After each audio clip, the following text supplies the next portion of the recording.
Ictiologia é o estudo dos peixes. E o que nós fazemos aqui no laboratório de ictiologia da UERJ é trabalhar com a pesquisa voltada ao processo evolutivo desses peixes. Então nós trabalhamos com peixes fósseis e peixes atuais, sendo que esses peixes atuais nós procuramos sempre trabalhar com grupos que tenham parentes fósseis.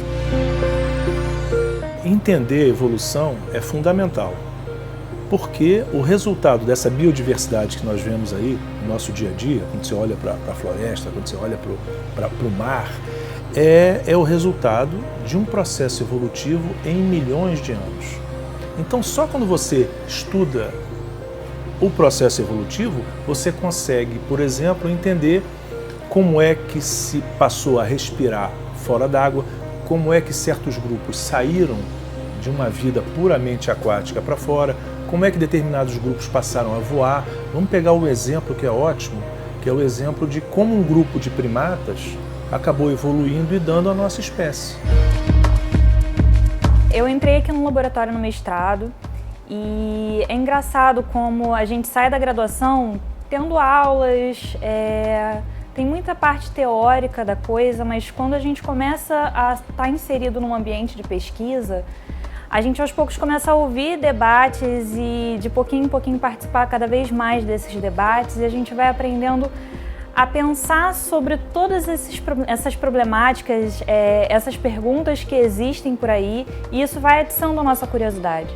E a gente vai aprendendo a pensar sobre isso, a como utilizar as ferramentas que a gente trabalha aqui para tentar responder a essas perguntas, e como às vezes muito mais importante que achar as respostas são as perguntas que esse caminho vai levantando sobre aquele objeto que a gente está estudando.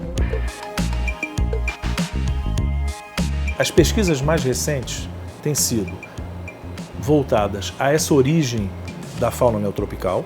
Então, trabalhamos com grupos fósseis com representantes atuais.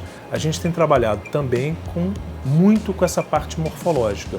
Então, essa parte morfológica, essa parte de morfologia, o trabalho mais importante, mais quente, é esse de saída das águas.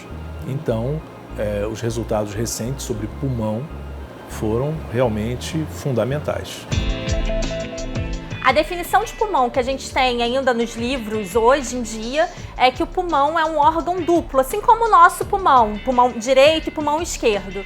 Mas, na verdade, nos grupos aquáticos, como os peixes que estão na nossa pesquisa, o pulmão era um órgão único. Então, a importância desse trabalho é que a gente conseguiu entender como se deu a evolução do pulmão ao longo do processo de saída das águas, e estudando esses grupos que vivem hoje em dia, a gente pode entender também como viviam os grupos que estavam lá há 350 milhões de anos, há muito tempo atrás, e que fizeram essa transição. Então, que esses grupos que eram aquáticos e que são aquáticos hoje em dia tinham um pulmão único, e que para a eficiência da respiração fora da água fosse boa, fosse suficiente, o pulmão duplo foi mais vantajoso e acabou tendo continuidade na nossa evolução, chegando ao nosso pulmão duplo hoje em dia, né? Que nós temos pulmão direito e esquerdo, e que é extremamente importante para a nossa sobrevivência fora da água. Quando a gente pensa em saída das águas, é um momento muito crucial, porque até então toda a vida ela se concentrava em ambientes aquáticos. E se a gente para pensar em vida, uma criança, por exemplo, quando começa a aprender sobre vida, ela começa correlacionando o que é mais parecido com a gente. Nós somos humanos, a gente vive na Terra, a gente respira ar, e aí a gente aprende que o cachorro, o gato, outros mamíferos também são seres vivos, e aí a gente vai cada vez mais se afastando para organismos um pouco mais distantes e mais diferentes. Mas a saída das águas é um ponto-chave para entender quem somos nós, de onde nós viemos e, obviamente, todos os outros seres vivos que são nossos parentes e que também começaram a habitar os ambientes terrestres. Essa pesquisa ela foi feita em conjunto com pesquisadores de 3 países, daqui do Brasil, do Japão e da França. Ela foi liderada pela gente aqui da UERJ, do Laboratório de Ictiologia Tempo e Espaço, e a gente fez tomografias num equipamento muito especializado, um equipamento de ponta, que é o síncrotron, que é um acelerador de partículas que possibilita que a gente faça tomografias de um nível de qualidade muito elevado. E a gente fez o tratamento de imagens todo aqui na UERJ, no Laboratório de Ictiologia Tempo e Espaço. Então foi assim que a gente conseguiu ver em detalhe o que não foi possível ver antes, somente com a dissecção normal do material. A gente viu em detalhe porque a gente tinha essas imagens de alta resolução. Levantar perguntas sobre o pulmão é uma parte de uma pergunta ainda maior, que tem a ver com a saída das águas, que é um momento muito importante quando a gente pensa em evolução.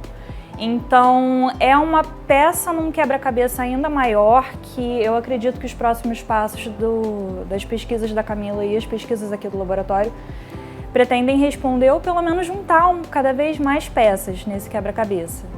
A ideia da pesquisa surgiu quando, durante a minha tese de doutorado, que também foi feita aqui na UERJ, a gente viu que o pulmão dos selacantos, independente da idade, independente da fase de desenvolvimento deles, era um pulmão único. E aí a gente começou a se questionar como que esse grupo teria um pulmão único se os outros todos têm um pulmão duplo. E aí a gente depois foi procurar isso nos outros grupos para tentar entender como foi a evolução do pulmão, se ele era antes único ou duplo. E aí a gente descobriu que o pulmão começou como um órgão único nos grupos aquáticos. Quando a gente para pensar que o nosso conhecimento sobre pulmão era e com o resultado da pesquisa da Camila a gente descobriu que não é bem assim, isso não só responde a uma pergunta, mas também abre algumas portas para a gente pensar de como o conhecimento ele pode ser mutável. A gente precisa aceitar que nós não temos verdades absolutas. A ciência ela tem como objetivo ir construindo continuamente o conhecimento conforme a gente tem ferramentas que nos permitem chegar a uma determinada resposta. Mas nada impede que daqui a um tempo nós tenhamos novas ferramentas que talvez coloquem isso em questionamento de novo. E aí a gente vai construindo o conhecimento com o passar do tempo. E isso é que é o mais legal. O que se espera com a continuidade dessa pesquisa, focando em outros complexos anatômicos, a primeira coisa é muito provável que nós venhamos a corroborar o que já tivemos com o pulmão. Quer dizer, essa relação de parentesco entre os grupos que representa o processo evolutivo. Mas o que nós podemos ter? Nós podemos ter coisas bem interessantes, porque vamos passar a tentar entender toda a evolução, por exemplo, das patas. E não é só entender a evolução da pata. A gente tem que pensar também que certos grupos que deveriam ter pata, secundariamente perderam as patas. Por quê? É o caso das cobras. Tá? A mesma coisa com relação ao pescoço e vários órgãos diferentes. Então, essa é a ideia.